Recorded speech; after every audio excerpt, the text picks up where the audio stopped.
Hi, I'm Allie Edelstein with the Fulbright Commission, and I'm here with Monica Inzer from Hamilton College. Hi, Monica. Hi, Allie.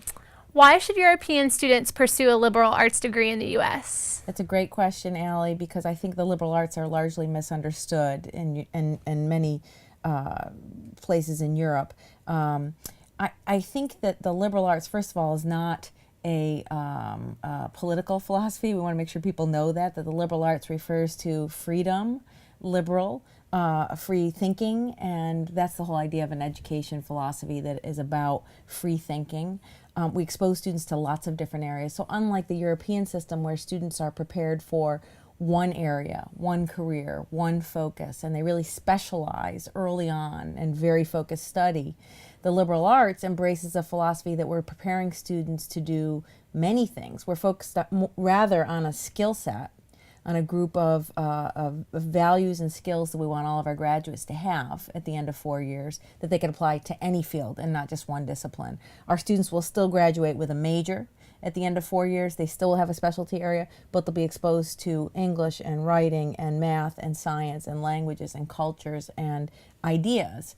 And the skill set that we hope they get at the end of 4 years is to learn how to solve problems, do research, think effectively and clearly and for themselves, work in teams, and most importantly, communicate well, both written and oral, and express their ideas well. And that's the liberal arts philosophy, that you have those skills regardless of the area you go into, and the focus is on those and a broad expansion of courses and areas with a concentration and focus in a major or an area as well. Okay, so if European students choose to pursue a liberal arts degree, they will come out a well-rounded student. But why should they choose Hamilton College? What makes you distinct from other liberal arts? Great question again, Allie. So liberal arts colleges in general have that experience. They're usually small, they're usually residential. Hamilton is a little bit different in that we have what we call an open curriculum. So unlike other places that apply the liberal arts by giving you a lot of boxes to check off of various requirements, we say, here's our whole curriculum, have at it. We want to attract students who want to spread themselves out across the curriculum, but that they're not taking classes at Hamilton just to check off boxes like they will at most other liberal arts colleges. They're taking the classes because they want to be there. So all of that works and still embraces the liberal arts simply because of a really strong advising system. We have 1,800 students at Hamilton. Our student to faculty ratio is 9-to-1. We only have undergraduates on campus, and all of the classes are taught by faculty, by professors. So you have access to them from the day you arrive, not just in the classroom, but as advisors. And so they're going to expose you to this curriculum. They're going to challenge you. They're going to get you to embrace it. And they're going to encourage and push you sometimes to try things you might not have otherwise tried. But at the end of the day, every class you sign up for, you do because you want to, because of this open curriculum. And that's what's unique about Hamilton when you line us up against other liberal arts colleges that have a core curriculum. I'm not sure that one is better. It depends on the type of student you are and where you think you might flourish. I think our curriculum caters in many ways to smart students who don't want to just be told what to do, but they kind of have an idea and a sense of purpose, and they're willing to try new things on their own, not because they have to, because they want to. And that type of student would flourish at Hamilton. Another thing that's unique about us, or a differentiator, I think, is location.